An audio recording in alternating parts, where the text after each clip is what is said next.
नमस्कार विद्यार्थी मित्रांनो, स्वागत आहे तुमचं आपल्या यूट्यूब चॅनलवरती, ज्याचं नाव आहे छत्रपती एज्युकेशन पॉईंट।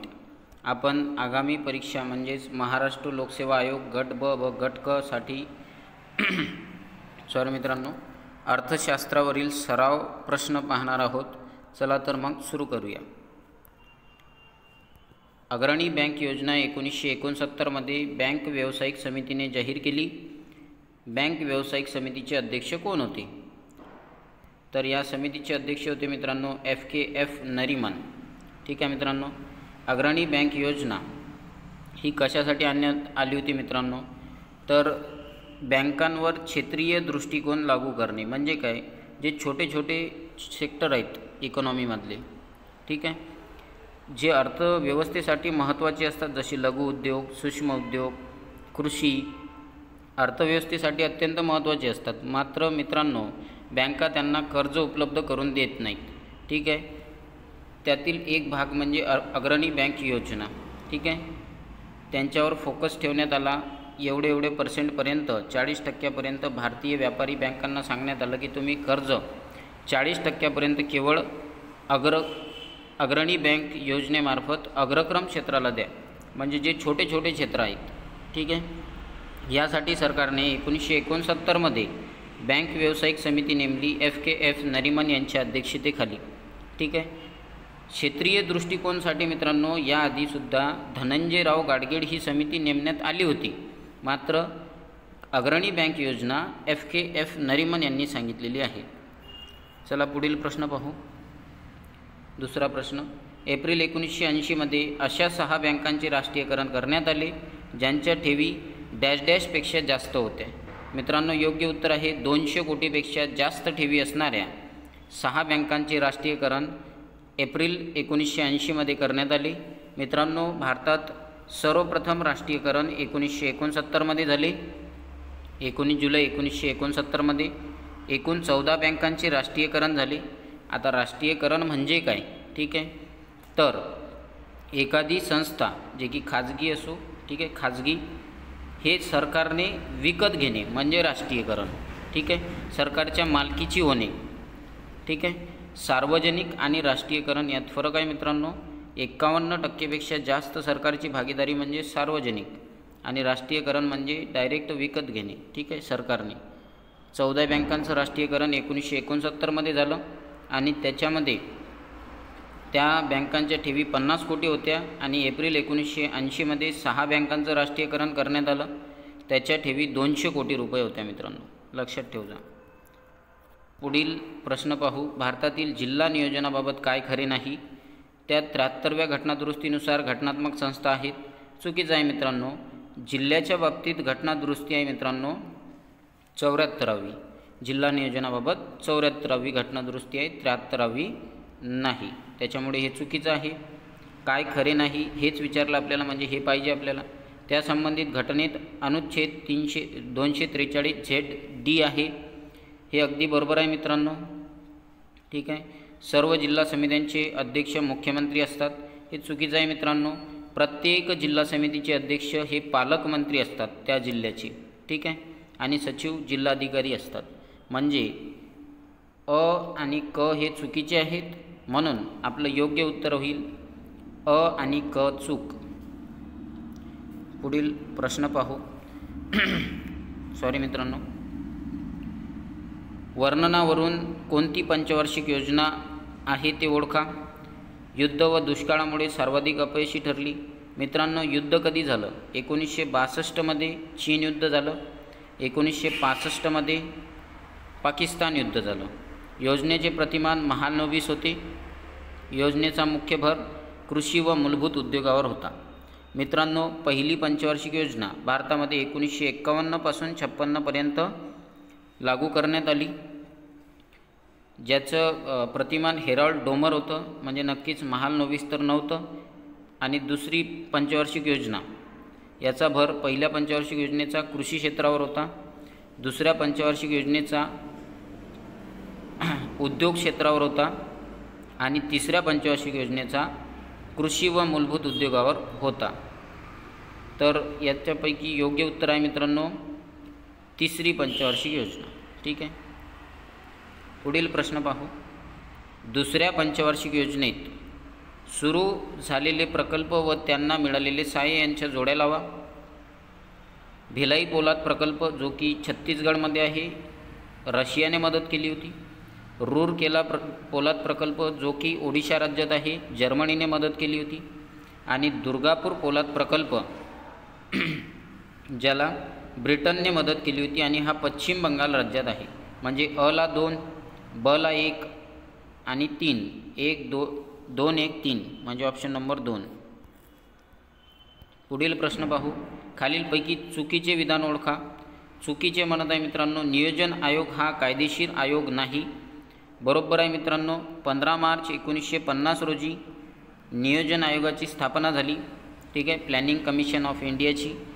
आणि तो कायदेशीर पण आयोग नव्हता आणि घटनात्मक आयोगसुद्धा नव्हता. म्हणजे काय, कोणत्याही कायद्यातसुद्धा त्याचा उल्लेख नव्हता. सोबतच आणि आपल्या राज्यघटनेतसुद्धा त्याचा उल्लेख नव्हता. म्हणजे हे बरोबर आहे, आपल्याला पाहिजे चुकीचं. नीती आयोग हा कायदेशीर आयोग आहे. सेम आहे मित्रांनो, नीती आयोगसुद्धा कायदेशीर पण नाही आणि घटनात्मक नाही, बिगर घटनात्मक अवैधानिक आयोग आहे नीती आयोग. त्याच्यामुळे हे चुकीचं आहे आणि आपल्याला चुकीचंच विचारलं म्हणून उत्तर आहे ब. पुढील प्रश्न पाहू. भारतात दारिद्र्याचे मोजमाप कोणत्या पद्धतीने होते? मित्रांनो, दारिद्र्य मुख्यतः 2 पद्धतीने मोजले जाते, सापेक्ष आणि निरपेक्ष. सापेक्ष दारिद्र्य म्हणजे काय मित्रांनो, देशातील 5 ते 10% लोकसंख्येचा असा गट ज्याला सर्व सुखसुविधा आहेत. म्हणजेच काय, श्रीमंत लोकांचा गट म्हणू शकतो आपण. सेम त्याच्या तुलनेत 5 ते 10% अशा लोकांचा गट जे अत्यंत वाईट परिस्थितीत आहेत यांची तुलना केली जाते, त्याला सापेक्ष दारिद्र्य म्हणतात. सापेक्ष दारिद्र्यामध्ये तुलना केली जाते. ठीक आहे मित्रांनो.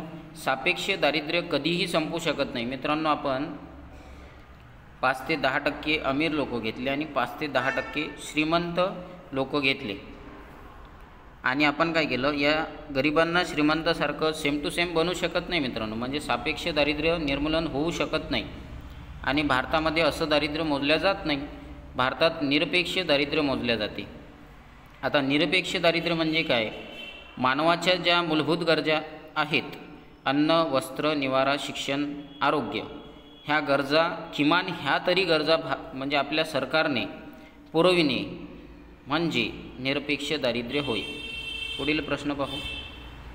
भारताचे सर्वप्रथम दारिद्र्य मोजण्याचा प्रयत्न कोणी केला? दादाभाई नौरोजी यांनी 1867-68 मध्ये भारताचे दारिद्र्य सर्वप्रथम मोजले आणि त्यांनी ते एका पुस्तकामध्ये मांडले. जे पुस्तक त्यांनी 1901 मध्ये प्रकाशित केले. त्या पुस्तकाचं नाव होतं मित्रांनो poverty in un British rule of India. ठीक आहे मित्रांनो. एक प्रश्न आहे तुमच्यासाठी इथं, तुम्ही कमेंटमध्ये उत्तर देत चला मित्रांनो माहिती असलं तर. भारतीय अर्थव्यवस्थेचे जनक कोण? भारतीय अर्थव्यवस्थेचे जनक कोणास म्हणतात? सिंपल प्रश्न आहे. पुढील प्रश्न पाहू. पहिल्यांदा कॅलरी पद्धतीचा वापर कोणी केला? कोणत्या गटाने केला? तर पहिल्यांदा कॅलरी पद्धतीचा वापर दांडेकर व रथ गटाने 1973 मध्ये नियोजन आयोगाला सांगितलं होतं की दारिद्र्य रेषेसाठी कॅलरी पद्धतीचा वापर करावा. आता कॅलरी पद्धत काय मित्रांनो, तर एका व्यक्तीला जगण्यासाठी किमान किती कॅलरीची गरज आहे, म्हणजे काय ऊर्जेची गरज आहे. ठीक आहे.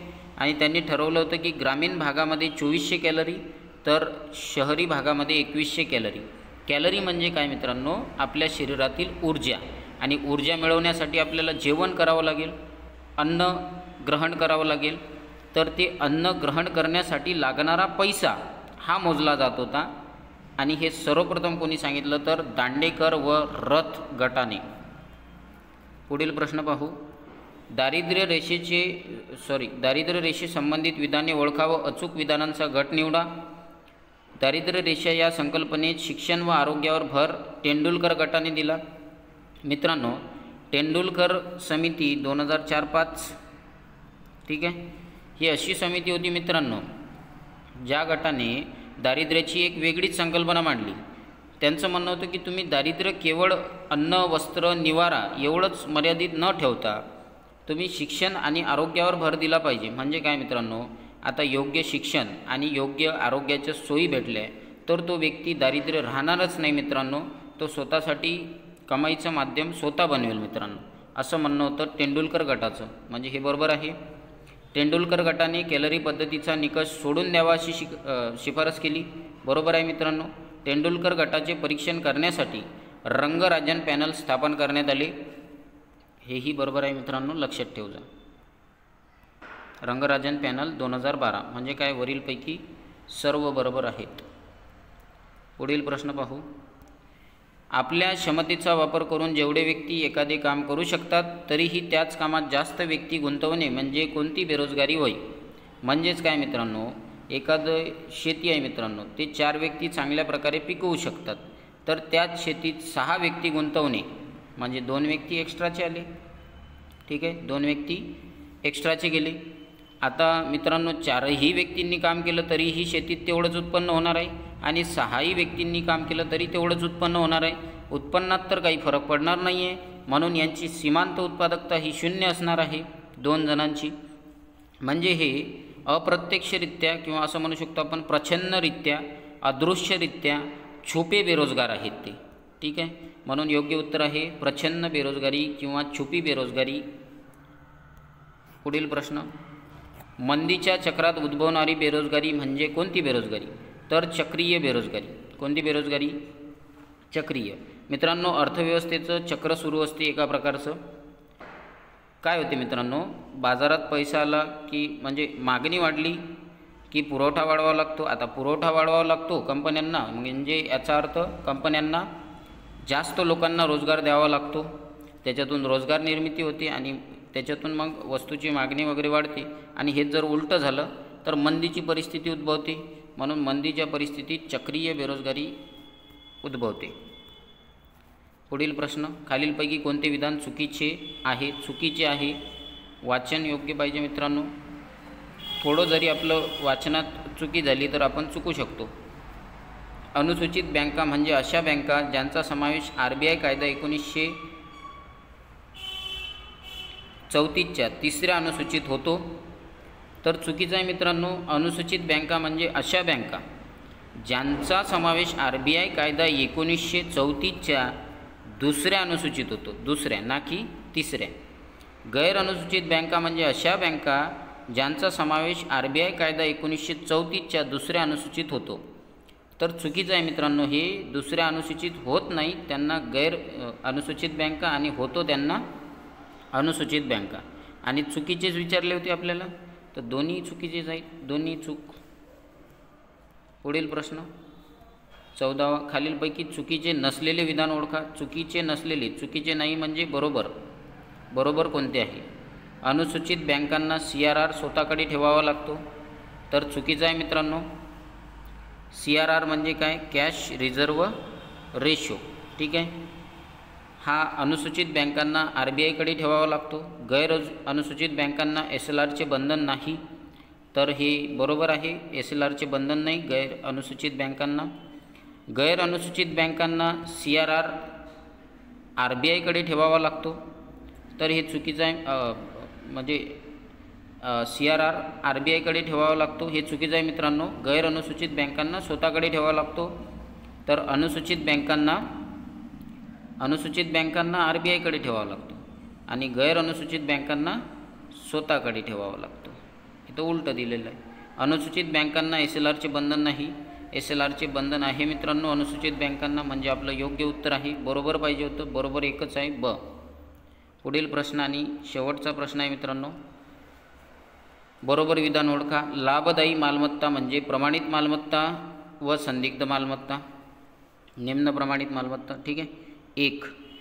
जी बँक असते ना मित्रांनो, बँक आपलं जे उत्पन्न आहे ती 4 गटात विभाजित करते.